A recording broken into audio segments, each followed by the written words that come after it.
हर साल एक रात ऐसी आती है जो बाहरी जश्न से कहीं ज्यादा भीतरी खोज के बारे में होती है।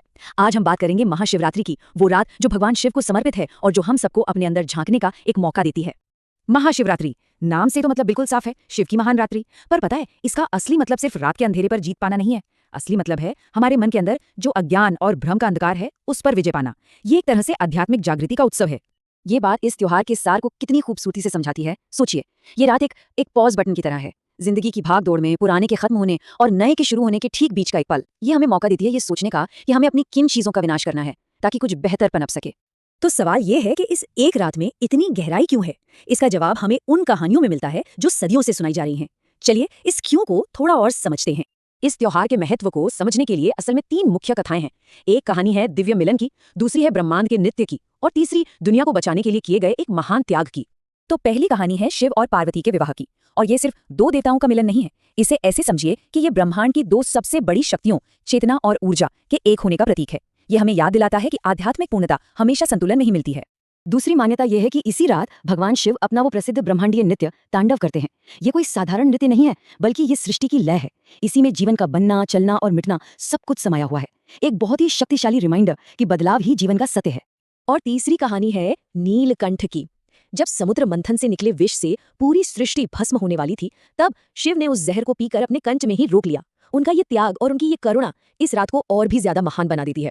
तो ये तो हुई क्यों की बात। अब सवाल उठा है कि इन गहरे आध्यात्मिक विचारों को असल में मनाया कैसे जाता है। इसका जवाब मिलता है हमें अनुष्ठानों में। यहाँ हर रीति का एक बहुत गहरा मतलब है। जैसे व्रत या उपवास रखना, इसका मकसद सिर्फ भूखे रहना नहीं है, बल्कि शरीर को हल्का करके मन को दुनियावी चीजों से हटाकर ध्यान में लगाना है। ये एक तरह की भीतरी सफाई है। इसी तरह रात भर जागना, जिसे जागरण कहते हैं, वो सिर्फ एक शारीरिक तपस्या नहीं है। ये इस बात का प्रतीक है कि हम आध्यात्मिक रूप से सजग हैं और अपने अंदर के अज्ञान के अंधेरे को जीतने के लिए पूरी तरह से तैयार हैं। और ओम नमः शिवाय का जाप, ये सिर्फ एक मंत्र दोहराना नहीं है। माना जाता है कि इस मंत्र की ध्वनि में एक खास ऊर्जा होती है, एक वाइब्रेशन होती है जो जपने वाले को सीधे शिव की चेतना से जोड़ती है।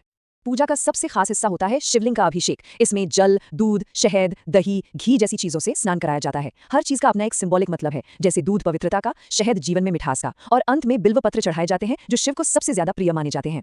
ये पूजा पूरी रात चलती है और रात को 4 हिस्सों यानी कि 4 प्रहर में बांटा जाता है। जैसा कि 2026 के समय में दिख रहा है, हर प्रहर की पूजा का अपना अलग महत्व और फल बताया गया है। जैसे जैसे रात बीती जाती है, साधक और गहरी आध्यात्मिक अवस्था में पहुंचता जाता है।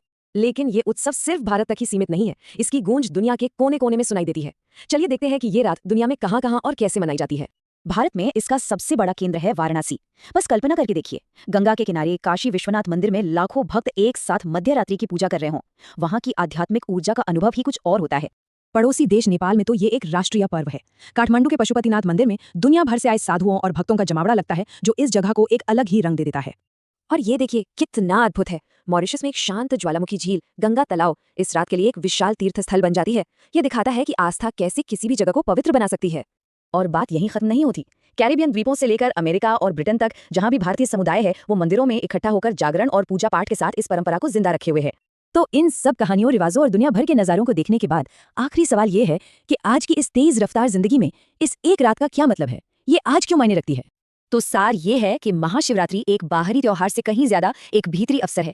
ये चेतना की जीत का प्रतीक है। ये हमें सिखाता है कि कैसे छोटे छोटे काम भी गहरे अर्थ रख सकते हैं। और असल में ये हर किसी के लिए एक मौका है, एक आध्यात्मिक रीसेट का, एक नई शुरुआत का।